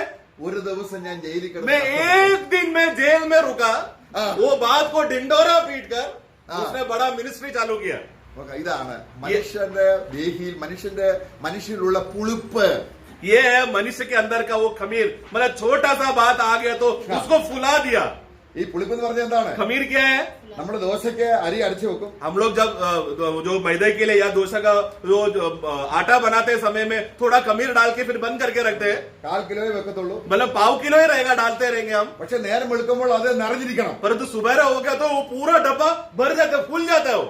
അതിനാണ് പുളിപ്പ് എന്ന് പറയുന്നത്. उसी को कहते हैं खमीर। നമ്മൾ പുളിപ്പുള്ളവരാണ്. हम लोग खमीर से भरे हुए लोग हैं प्रियो, എന്നാൽ യേശുവിന് പുളിപ്പില്ല. परंतु यीशु में खमीर नहीं है। ഇത് നമ്മുടെ ഈ പുളിപ്പിന്റെ അവസ്ഥ इस खमीर का हमारा अंदर का अवस्था നമ്മളിൽ ഉള്ളിടത്തോളം जब तक हमारे अंदर है, നമ്മുടെ മഹത്വം മാത്രമേ നാം അന്വേഷിക്കുകയുള്ളൂ. तो ये खमीर में जब हम भरेंगे तो हम अपना ही महिमा के पीछे जाएंगे। എന്നാൽ परंतु എന്നെ അയച്ചവന്റെ മഹത്വം അന്വേഷിക്കുന്നവൻ, जो मुझे जिसने भेजा है उसका महिमा को खोजने वाला व्यक्ति, അവനിൽ അനീതിയില്ല. उसके अंदर अधर्म नहीं है। പ്രിയമുള്ളവരെ, നമ്മൾക്ക് ഈ ക്രിസ്തുവിന്റെ മഹത്വം കാണണമെങ്കിൽ इस तरह हमें मसीह का महिमा को देखना है तो അവന് വന്ന സഹിഷ്ണുതയുടെ ആഴങ്ങളെ ഹോളി സ്പിരിറ്റ് കാണിച്ചു वो തരുമ്പോൾ उन्होंने किस रीति से सहनशीलता से गुजर कर सब बात को सहकर धीरज में वो थामा रहा, ये बात पवित्र आत्मा हमें चलाना, उस बात को देखने के लिए आत्मा चलाना चाहिए। ആ പുളിപ്പുള്ള ചതിമോഹങ്ങളാൽ വഷളാക്കുന്ന പഴയ മനുഷ്യനെ ഉരിഞ്ഞു കളയത്തക്കവണ്ണം वो खमीर से भरा हुआ हमारा पुराना मनुष्य जो हमेशा हमें धोखा देकर प्रभु से दूर लेके जाने वाला वो पुराना मनुष्यत्व को उसको उखाड़ कर निकाल देना है। പൗലോസ് പറയുകയാണ്, पौलुस कहता है അതിനെ കേവലം ഉരിഞ്ഞു കളയുക മാത്രമല്ല, उसको केवल निकाल दो, उतना ही नहीं, നിത്യജീവനാൽ ആ പഴയ അതിനെ ആ മരണത്തെ എന്ത് ചെയ്യണമെന്ന് അറിയാമോ? അത് വിഴുങ്ങുവാൻ, बल्कि अनंत काल का जीवन के मदद से वो पुराना बात को अनंत काल का जीवन उसको निगल जाए। അതായത് നമുക്കൊരു വാക്യം, അതായത് 2 തീമോത്തിയോസ് दूसरा तिमोथी അതിന്റെ 1-ാം അധ്യായം पहला अध्याय അതിന്റെ 10-ാം വാക്യത്തിൽ वाक्य 10 ഇപ്പോൾ മരണം നീക്കുകയും അത് തന്നെ पढ़ना। पर अब हमारे उद्धारकर्ता मसीह यीशु के प्रकट होने के द्वारा प्रकाशित हुआ, जिसने मृत्यु का नाश किया, अब जीवन और अमरता को ജീവനും അമർത്യതയും കൊണ്ടുവരുന്ന സുവിശേഷം. जीवन और अमरता लाने वाला सुसमाचार। തന്നെയല്ല, അവിടെ നമ്മള് 2 കൊരിന്ത്യർ അതിന്റെ 5-ാം അധ്യായത്തിന്റെ 1-2 വാക്യങ്ങൾ ഇവിടെ വായിക്കുമ്പോൾ उसी के साथ साथ दूसरा कोरिन्थी 5 का 1-2 जब हम पढ़ते हैं, कि हम जानते हैं कि जब हमारा पृथ्वी पर का डेरा सभी का घर गिराया जाएगा हाँ। तो हमें परमेश्वर की ओर से स्वर्ग पर एक ऐसा भवन मिलेगा उसका 4 पढ़ना। और हम इस डेरे में रहते हुए हाँ। बोझ से दबे कराते रहते हैं, हाँ। क्योंकि हम उतरना नहीं हाँ। पढ़ना चाहते हैं। എന്ന് പറഞ്ഞാൽ नहीं, वो हाँ मरणहार हाँ मरणहार हाँ जो मरणहार है हाँ। जीवन में डूब जाए। जीवन उसको निगल जाए, ऐसा आना चाहिए। मराठी में कैसा है? जे मरते आहे ते जीवनाच्या वेळी ग्रासले जावे. हाँ, मतलब उसको निगल जाए। जीवन आकर क्या करेगा? मृत्यु को निगल जाएगा। നമ്മളെന്താ ചെയ്യുന്നത്? हम क्या करते हैं? ഈ മൃത്യു ശരീരത്തെ എങ്ങനെയെങ്കിലും മഹത്വപ്പെടുത്തുകയാണ് हम നോക്കുന്നത്. लोग ये मरणहार देह को कैसा भी उसको फैला फुसला कर और बड़ा करे, खमीर डालकर और फुलाने को देख रहे हैं। ക്രിസ്തു ചെയ്തത് എന്താണ്? मसीह ने क्या किया? ഈ മൃത്യു ശരീരത്തെ ये मरणहार देह को എന്നേക്ക് നീക്കിയിട്ട് सदा के लिए हटा दिया സ്വർഗീയമായ और स्वर्गीय देह അനന്ത ജീവനുള്ള अनंत काल का जीवन से भरा हुआ തേജസ്സിന്റെ ശരീരം महिमा ഉടുക്കുക. का देह हमको हम धारण कर सके, ऐसा कार्य किया है। मैं ക്രിസ്തുവിന്റെ ഹൃദയ വിചാരം എന്തായി? നമ്മളെ मसीह का മരിക്കാൻ मसीह का मन देखो, परमेश्वर का मन देखो। हम लोग किसी भी रीति से महिमा को पहन ले, ये बात करने के लिए परमेश्वर पिता और पुत्र और पवित्र आत्मा कर रहा हुआ कार्य को देखो। അപ്പോൾ ഈ കാര്യം ഇങ്ങനെ മുന്നോട്ട് പോകുമ്പോൾ इस विषय को आगे बढ़ते समय में ഇനി അതിനെക്കുറിച്ച് അധികം സംസാരിക്കുന്നില്ല, ക്രിസ്തുവിന്റെ സഹിഷ്ണുതയെ കുറിച്ച്. मसीह का सहनशीलता आप समझ गए, मैं विश्वास करता हूँ, इसलिए मैं आगे बढ़ रहा हूँ. ഇനി നമ്മുടെ കാര്യം, अभी हमारा विषय, നമ്മളോടുള്ള ബന്ധത്തിൽ हमारा विषय में നാം എങ്ങനെയാണ് ഈ സഹിഷ്ണുതയെ കാണേണ്ടത്? हम लोग को ये सहनशीलता, ये धीरज के विषय को हम इसको कौन सा नजरिए से देखना है. നമുക്ക് ഒരു വാക്യം കൂടെ വായിക്കാം. एक और वाक्य पढ़ेंगे, അതായത് യോഹന്നാന്റെ സുവിശേഷം യോഹन्ना का सुसमाचार അതിന്റെ 16-ാം അധ്യായം 16 अध्याय, जॉन गॉस्पेल 16 21-ാം വാക്യം. 21वां वाक्य 21. അവിടെ രണ്ട് പ്രത്യേക പദങ്ങൾ ചേർത്ത് വായിക്കണം. ഒന്ന്, അവിടെ ഒരു ചെറിയ ചൈൽഡ്, ഒരു പൈതൽ, ഒരു കുഞ്ഞ് ഒരു മാതാവിന് ഒരു സ്ത്രീക്ക് ജനിക്കുന്നു. पढ़ना 21 पढ़ना. प्रसव के समय स्त्री को शोक होता है, हाँ। क्योंकि उसकी दुख की घड़ियां पहुंची है। हाँ। परंतु जब वह बालक को जन्म दे चुकी है, हाँ, बालक को जन्म दे चुका है. हाँ। तो इस आनंद से इस संसार में एक मनुष्य उत्पन्न നോക്ക് हुआ। നോക്ക്, देखो वहां पर बालक भी लिखा है और मनुष्य भी लिखा है, दो बातें लिखा है. ഒരു കുഞ്ഞായിട്ട് ജനിക്കുന്നു. एक बालक से जन्म लेता है, കുഞ്ഞായിട്ട് ഇരിക്കുമ്പോൾ तो वो बालक रहते समय में ഈ പ്രസവിച്ച അമ്മയ്ക്ക് വലിയ സന്തോഷമില്ല. तो वो गर्भवती वो माँ जो जन्म दिया है, मतलब उसको उतना आनंद नहीं है. അവിടെ നമ്മൾ ചിന്തിക്കുന്ന കുഞ്ഞിനെ പ്രസവിച്ചു എന്നുള്ള രീതിയിൽ ആ അർത്ഥത്തിലല്ല. वहां पर एक बच्चे को जन्म दिया, माँ खुश हो गया, वो अर्थ में नहीं बोल रहा है. ആ കുഞ്ഞ് കംപ്ലീറ്റ് ആകണം. मतलब वो बच्चा पूर्ण हो जाना है, संपूर्ण हो जाना है. അതായത് എബ്രായ ലേഖനം 2:10 നമ്മൾ വായിച്ചത്. इब्रानियों 2:10 में खत्म पूरा कर दिया, वो बात को हम देख रहे हैं. കംപ്ലീറ്റ് ആകണം. मतलब वो बच्चा क्या हो जाना चाहिए, संपूर्ण मनुष्यत्व में, मतलब पूरा मनुष्य बनकर जीना चाहिए. അവൻ ദൈവത്തിന്റെ മനുഷ്യനാകണം. मतलब वो परमेश्वर का जन, परमेश्वर का मनुष्य बनना है. നമ്മൾ അവിടെ തീമോഥെയോസിന്റെ ലേഖനം तिमोथी का 2 पुस्तक തീമോഥെയോസ് 3 दूसरा तिमोथी 3 अध्याय 14 മുതൽ 17 വരെ വായിക്കുമ്പോൾ ഈ ചൈൽഡും ഒരു പക്വതയാർന്ന ദൈവമനുഷ്യനെയും കാണാം. वहाँ पर 14 से लेकर 13 का 3 अध्याय 14 से 17 तक पढ़ते समय में वहाँ पर एक बच्चे के बारे में भी बोला गया है, और 17वां वाक्य में परमेश्वर का जन, मतलब वो बच्चा सिद्ध होकर एक मनुष्य बन गया. വായിച്ചോ? पढ़ लेना जल्दी से. 14 വാക്യം. 14 पढ़ना. पर तू उन बातों पर हाँ। तूने सीखी है और विश्वास किया है, हाँ। यह जानकर दृढ़ बना रह हाँ। कि तूने उन्हें किन दौर से सीखा है। हाँ, आगे. और बचपन से, हाँ.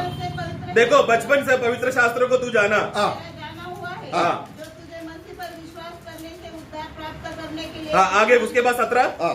ताकि परमेश्वर का जन, ताकि परमेश्वर का जन, तो वो परमेश्वर बचपन से जो तूने परमेश्वर का वचन सीखा, वो आगे चलकर क्या हो गया 17 में, परमेश्वर का जन सिद्ध बने. एक भले काम के वहां पर Complete. सिद्ध नहीं आना चाहिए, അവിടെ पूर्ण കംപ്ലീറ്റ് आना चाहिए. അവിടെ വായിക്കുന്നത് തികഞ്ഞവനെന്നല്ല. वहां पर सिद्ध नहीं, इंग्लिश में देखो कंप्लीट पूर्ण करके लिखा है. हाँ, मतलब complete. वो बालक था, हाँ. वो मनुष्य बनकर परमेश्वर का जन्म बना, तो पूरा हो गया बात को. എങ്ങനെ ആയിത്തീരും? कैसा होगा? ക്രിസ്തുവിന്റെ സഹിഷ്ണുതയെ मसीह का കാണുമ്പോൾ. सहनशीलता को जब वो देखेगा तो അതിനാണ് ഈ തിരുവചനം. उसी के लिए तो है प्रभु का वचन, ഈ ദൈവത്തിന്റെ വചനം परमेश्वर का वचन. ഒരു ശിശുവായവനെ एक बच्चे को ദൈവത്തിന്റെ മനുഷ്യനാക്കി തീർക്കണം. परमेश्वर का जन, परमेश्वर का पूर्ण मनुष्य बनाने के लिए वो मदद करता है. അതാണ് നമ്മൾ വായിക്കുന്നത്. वही हम पढ़ते हैं. ദൈവവിശ്വാസമാകിയാൽ तो ये परमेश्वर का वचन, परमेश्वर का श्वास है. തീമോഥെയോസ്, हे तिमोथी, നീ ഒരു പൈതലാണ്. तू एक बच्चा है. നീ പൈതലായി ജനിച്ചത് കൊണ്ടല്ല കർത്താവിന് സന്തോഷം. तू उसी बचपना में रह रहा है, इसलिए पिता परमेश्वर खुश है, ऐसा नहीं सोचना. പക്ഷെ ആരായി തീരണം? बल्कि तू क्या हो जाना है, തികഞ്ഞവനാകണം. तेरा बच्चापन हटकर तू पूर्ण होना है, आगे बढ़ना है, तुझे बड़ा होना है, सयाना രാജ്യം ഭരിക്കാൻ പോകുകയാണ്. क्योंकि तू आगे चलकर राज्य को राज करने वाला है. ലോകത്തിലെ കോടീശ്വരന്മാരായിരിക്കുന്ന ആൾക്കാര്, तो ये जो जगत का संसार के करोड़पति के लोगों को, രാഷ്ട്രപിതാക്കന്മാര്, यहाँ का राष्ट्रपिताओं को, ജ്ഞാനികൾ എന്ന് പറയുന്നവര്, यहाँ के जो ज्ञानवान लोग बोल रहे എല്ലാ हैं उन लोगों കോടതിയിലെയും സുപ്രീം കോടതിയിലെ ജഡ്ജിമാര്, और सबके न्याय अधिकारी के अधिकारियों को, നീ ന്യായം വിധിക്കണം. हे तिमोथी तू एक दिन न्याय करेगा. ചെറിയ കാര്യമാണ്. छोटी बात है क्या? അതിന് നമ്മൾ എന്തറിയണം? उसके लिए हमें क्या जानना पड़ेगा? എന്നോട് കേട്ട് പഠിക്കണം. प्रभु कहता है मुझसे तुम सीखो, मेरा बातें सुनकर तुम सीखो.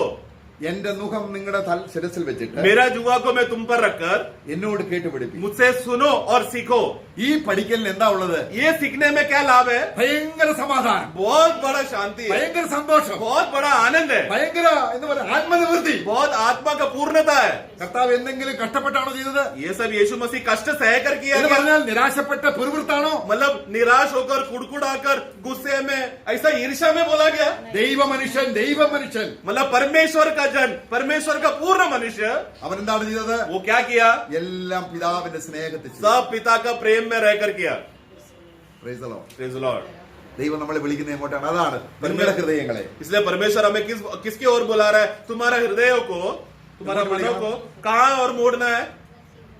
परमेश्वर का प्रेम और मसीह का सहनशीलता। അപ്പൊ യേശു ക്രിസ്തുവിന്റെ ആ സഹിഷ്ണുത, तो मसीह का ये सहनशीलता और धीरज, അനേക പുത്രന്മാരെ തേജസ്സിലേക്ക് നയിക്കുമ്പോൾ उसका कारण क्या हो गया कि बहुत से पुत्रों को महिमा में पहुंचाया। അപ്പോൾ ഈ ക്രിസ്തുവിന് കൈവന്ന ഈ സഹിഷ്ണുതയെ കുറിച്ച് നമ്മുടെ ഹൃദയം അതിലേക്ക് തിരിക്കുമ്പോൾ നമ്മൾ തേജസ്സിലേക്ക് तो വളർന്നുകൊണ്ടിരിക്കുകയാണ്. ये बहुत से पुत्रों को प्रभु यीशु मसीह महिमा में पहुंचाते समय में यीशु मसीह तभी क्या कर रहा था? वो सह रहा था, कष्ट से जा रहा था। कष्ट से जाते समय में, सहनशीलता से सहते समय में हमारा मन जब ये बात को देखते कि प्रभु ने हमें सहा, हमारे लिए इतना कष्ट उठाया, इतना दुख में बिना कुड़कुड़ाए, एक बार भी हिचकिचाए बिगर, एक बार भी गुस्सा करे बिगर, समर्पण करके चलने वाला ये यीशु के बारे में जब हम मनन करेंगे तो हमारा महिमा साथ में बढ़ रहा है। നമുക്ക് യാക്കോബിന്റെ ലേഖനം 5-ാം അധ്യായം 10-ാം വാക്യം കൂടെ വായിക്കും. याकूब 5:10 भी हम पढ़ेंगे। जेम्स 5:10 या हे भाइयों, जिन भविष्यवक्ताओं ने प्रभु के नाम से बातें की, उनको दुख उठाने और धीरज धरने का एक आदर्श सौंपा। Praise Lord. സഹോദരന്മാരെ, इसलिए भाइयों, കർത്താവിന്റെ നാമത്തിൽ സംസാരിച്ച എല്ലാ പ്രവാചകന്മാരും प्रभु के नाम से बात करने वाले जितने भी भविष्यवक्ताएं थे, അവരും ഈ കഷ്ടാനുഭവത്തിലും സഹിഷ്ണുതയിലൂടെ പോയവരാണ്. वो लोग भी ये कष्ट से और सहनशीलता से सहन करते हुए गए। പക്ഷെ അവര് കഷ്ടം അനുഭവിച്ചത് കൊണ്ട് നമുക്ക് ഗ്ലോറി കിട്ടത്തില്ല, അവർക്കാ ഗ്ലോറി കിട്ടുന്നത്. परंतु ये भविष्यवक्ता लोगों ने जब कष्ट सहा तो हमको महिमा मिला क्या? इन लोगों ने कष्ट सहा तो महिमा किनको मिला? उनको ही महिमा मिला। എന്നാൽ ക്രിസ്തു കഷ്ടം അനുഭവിച്ചത് കൊണ്ട് परंतु मसीह ने जब कष्ट सहा तो നമുക്ക് ലാഭം. हमको लाभ है। ഓ സ്തോത്രം. आमेन। तो वो लोग केवल आदर्श है, उनके पीछे नहीं जाना है। ഇതിലേക്ക് ഹൃദയം തിരിക്കാത്തത് എത്ര നഷ്ടമാണ്. तो जरा प्रियो, जरा सोचो ना, मसीह का वो सहनशीलता की ओर अगर हमने मन नहीं फिराया, कितना नुकसान सहना पड़ेगा हमको। 1 മണിക്കൂർ ജോലി ചെയ്താൽ, ഇന്ത്യയിൽ ജോലി ചെയ്താൽ എത്ര കിട്ടും? 1 घंटा भारत देश में अगर 1 घंटा काम किया तो कितना पैसा मिलेगा? 100 രൂപ കിട്ടുന്നു. 100 रुपया मिला। सोचो അമേരിക്കയിൽ $1000 കിട്ടുന്നു. अमेरिका में गया तो $1000 मिलेगा। അവൻ വീട്ടിൽ ഇരിക്കുന്നില്ല. तो घर में बैठेगा क्या? ഇതോ തേജസ്സിന്റെ സൂലിയോ? परंतु महिमा का सुसमाचार ഇത് തേജസ്സിന്റെ ശുശ്രൂഷയാണ്. और ये महिमा का सेवा है, ഇത് ക്രിസ്തുവിനെ അന്വേഷിക്കുന്ന തേജസ്സാണ്. क्योंकि मसीह को खोजेगा, जो मसीह को खोजता है उसको महिमा मिलेगा। ऐसा सेवा है ये। തന്റെ പുത്രന്റെ തേജസ് അന്വേഷിക്കുന്ന ബുദ്ധിമാന്മാരുണ്ടോ എന്ന് ദൈവം पिता നോക്കിക്കൊണ്ടിരിക്കുകയാണ്. परमेश्वर स्वर्ग से देख रहा है कि मसीह का महिमा को खोजने वाले बुद्धिमान दुनिया में है क्या? കഷ്ടത സഹിച്ച വേറൊരു ദൈവദാസനെ അടുത്ത വാക്യത്തിൽ പറയുന്നുണ്ട്. अगला वाक्य में कष्ट सहने वाले एक प्रभु का दास को हम देखते हैं, वाक्य 11। कहते हैं, നോ, ദൈവത്തിന്റെ സന്നിധിയിൽ നിന്ന് കിട്ടുന്ന ഒരു പ്രത്യേക പ്രശംസയാണ് കഷ്ടത സഹിച്ചവരെ ഭാഗ്യവാന്മാർ ദൈവം പുകഴ്ത്തും. परमेश्वर की ओर से एक बहुत बड़ा पदवी जो मिल रहा है वो क्या है कि कष्ट सहने वाले लोग धन्य है करके। ये शब्द कौन बोल रहा है? परमेश्वर बोलेगा। वो उसको ऐसा शीर्षक किसी को मिला तो वो कितना भाग्यवान है ना। യോബ് കഷ്ടങ്ങളിലൂടെ പോയി. ये अय्यूब कष्ट से गया ആ ജീവിതത്തിന്റെ അന്ത്യം വന്നപ്പോൾ അവൻ തേജസ് അണിഞ്ഞതിന്റെ ഒരു സാദൃശ്യമാണ് യോബിന്റെ ജീവിതചരിത്രം നമ്മൾ और വായിക്കുന്നത്. उसका जीवन का अंत में जब हम लोग आखिरी अध्यायों में पढ़ते समय में किस तरह कष्ट सहा तो उसको आशीष दुगना मिला करके, मतलब वो एक महिमा का एक छाया है जो अय्यूब का जीवन को हम देखते हैं। എന്നാൽ യോബിന് വന്ന ഘട്ടങ്ങളെ കുറിച്ച് നമ്മൾ പഠിക്കുകയും ക്രിസ്തുവിന് വന്ന സഹിഷ്ണുതയെ നമ്മൾ മനസ്സിലാക്കാതെയും ഇരുന്നാൽ യോബിന് മാത്രമേ തേജസ് കിട്ടത്തുള്ളൂ. परंतु इयोब को देखो, इतना कष्ट सहा, इतना दुख से गया, और मसीह को इतना कष्ट सहा। वो मसीह का बात को हटाकर अय्यूब का तारीफ करके अय्यूब का पीछे जाएगा तो क्या होगा? आगे चलकर सिर्फ अय्यूब को ही महिमा मिलेगा, हमको कुछ नहीं मिलेगा। പക്ഷേ ക്രിസ്തുവിന്റെ സഹിഷ്ണുത परंतु मसीह का सहनशीलता അനേക പുത്രന്മാരെ बहुत से पुत्रों को തേജസ്സിലേക്ക് നയിക്കേണ്ടത് महिमा में चलाने के पहुंचाने के लिए, തന്റെ ഏകജാതനായ പുത്രനെ इसके लिए पिता परमेश्वर ने अपने एकलौता पुत्र को ദൈവത്തിന്റെ പടികൾ കടന്നു പോകാൻ അനുസരണമുള്ളവനായി തികഞ്ഞവനായി എന്ന് പറഞ്ഞാൽ പരമേശ്വര കൈ- എല്ലാം അവൻ പൂർത്തീകരിച്ചു. परमेश्वर ने जो जो पड़ाव मसीह के सामने रखा वो यीशु मसीह ने आधीन होकर, आज्ञाकारिता के होकर क्रूस के अंत तक एक एक पड़ाव को पूरा कर पिता को तृप्त किया। 2 തെസ്സലോനിക്കർ 3:5 വിശദീകരണമാണ് നമ്മൾ ചിന്തിച്ചത്. दूसरा थिस्सलुनीय 3:5 का वर्णन को हम देख रहे थे। കർത്താവ്, हमारा प्रभु, അവിടെ കർത്താവ് എന്ന് പറയുന്ന ഹോളി സ്പിരിറ്റ്. वहाँ पर प्रभु जो बोल रहा है वो एक्चुअली पवित्र आत्मा है। പിതാവിന്റെ സ്നേഹത്തിലേക്കും पिता का प्रेम की ओर പുത്രന്റെ സഹിഷ്ണുതയിലേക്കും और मसीह का सहनशीलता की ओर നിങ്ങളുടെ ഹൃദയത്തെ तुम्हारा हृदयों को ഒന്ന് തിരിക്കട്ടെ. मोड़ दे। അതാണ് ഒറിജിനൽ ഹോളി സ്പിരിറ്റ്. അതാണ് मतलब सच्चा पवित्र आत्मा का काम यही है। तो जरा पढ़ना पास। परमेश्वर की प्रेम और मसीह के धीरज की ओर हाँ। प्रभु तुम्हारे मन की अगुवाई। हाँ, तो मसीह और पिता आ गया, वो प्रभु कौन है? पवित्र आत्मा है। അപ്പോൾ ഇതാണ് നമ്മൾ ഫിലിപ്പിയ ലേഖനത്തിൽ വായിക്കുന്നത്. फिलिपियों में भी यही पढ़ते हैं, നമ്മളിൽ നല്ല പ്രവൃത്തി ആരംഭിച്ചു हमारे अंदर जो भला काम आरंभ किया है കർത്താവിന് നാളോളം അത് मसीह ചെയ്യാം. का दिनों तक, अंत में तक पूरा करेगा। അപ്പൊ അത് ചെയ്യാൻ ഹോളി സ്പിരിറ്റിന് അവസരം കിട്ടാതെ उस बात को पूरा करने के लिए पवित्र आत्मा को हमारे अंदर वो मौका मिले, मतलब हमारे अंदर कार्य करने के लिए अगर हम लोग उपलब्ध नहीं है तो സൂര്യന്റെ കീഴിലുള്ള കാര്യങ്ങൾ അന്വേഷിക്കുമ്പോൾ ഹോളി സ്പിരിറ്റ് ദുഃഖിതനാണ്. കാരണം അവന്റെ ശുശ്രൂഷ ചെയ്യാൻ तो കഴിയുന്നില്ല. पवित्र आत्मा हमारे अंदर एक कार्य कर रहा है, परंतु उस समय में हम लोग क्या कर रहे हैं? सूरज के नीचे की बातों का महिमा को खोजकर संसार में चलते समय में तब पवित्र आत्मा दुखी होगा, क्योंकि हम उपलब्ध नहीं है। നമുക്ക് കർത്താവിലേക്ക് തിരിയാം. इसलिए आओ हम प्रभु की ओर मुड़े प्रियो। നമ്മൾ എന്താണ് കാണുന്നത് അവനെ? हम क्या तो प्रभु की ओर मुड़ेंगे तो हम क्या देखेंगे? प्रभु का Praise the Lord. पहला सहनशीलता देखेंगे, फिर महिमा मिलेगी। Praise the Lord. Praise the Lord. प्रभु हमें सहायता कर।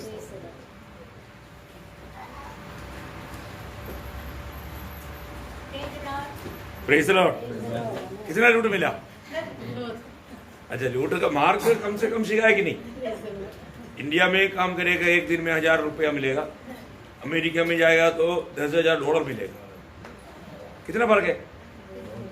हैं? कोई छोड़ेगा? भैया इतनी रह करके हम अमेरिका का काम कर सकते हैं, भाई साहब इतनी रह करके हम स्वर्ग का काम कर सकते हैं। स्वर्ग का काम करने से कितना महिमा मिलेगा, है ना? आज हम लोग वास्तव में प्रभु में बुलाहट पाया, वो लोग किसके लिए बुलाहट पाया? प्रभु के लिए। और जो कितने लोग वो प्रभु के लिए इस्तेमाल करता है।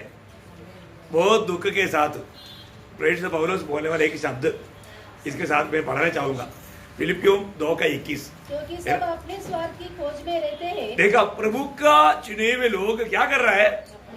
प्रभु का काम की खोज में नहीं, अपनी स्वार्थ की खोज में रहता है, न कि यीशु मसीह की। ना कि यीशु मसीह की। देखा कितना दुखदायक बात है प्रिय, है ना? हम लोग प्रभु के लिए आने किया वो लोग हैं, परंतु वास्तव में हमें अभी भी वो प्रकाश में, वो दर्शन में जीवन बिता पा रहे क्या, है ना? आज हम किसके लिए जीवन बिताना चाहिए? मसीह जीवन किसके लिए? मसीह के लिए। क्योंकि हम में से कोई अपने लिए नहीं जीता, अपने नहीं मरता, जीता है तो मसीह के लिए, मसीह के लिए, मसीह का। देखा वो शब्द कितना भाई हाट है, कितने लोग भाई हाट है, परंतु वो सिर्फ काम में नहीं, दिमाग में कोई फायदा है नहीं। प्रयोग जब हम वास्तव में उस पिता का प्रेम को अगर समझेगा, प्रभु यीशु मसीह का उस धीरज को हम समझेगा, तभी प्रभु का काम आएगा। बहुत बड़ी बात है। कितना सुंदर रीति में पवित्र आत्मा ने जैसा एक बच्चा भी समझ सकता है, इतना सरल रूप में समझाया। अभी भी नहीं समझेगा तो अभी कैसे समझाओ? प्रेज़ द लॉर्ड, है ना? प्रभु की आत्मा हमें समझा रहा था, है ना? ये बातों को आत्मा में समझ करके ये छोटा सा आयु उस अनंत काल का तैयारी करेगा तो उस दिन में लज्जित नहीं होगा, उस समय में हमें लज्जित होना नहीं पड़ेगा। कितना धन्यवाद है प्रिय। प्रभु ने बहुत सुंदर वचन के द्वारा, प्रभु के दासों के द्वारा प्रभु ने हमसे सबसे बात किया, हरेक का जीवन की जरूरत जान करके दिया, है ना? तो हमारे जीवन में इन बातों का अमल करके आने वाले दिनों में सगुना फल लाकर प्रभु का महिमा करने के लिए प्रभु हरेक पवित्र लोगों को सहायता करे। इस समय हम सब लोग प्रार्थना में रहेंगे, पात्र लोग हमें प्रार्थना में अगुवाई करेंगे।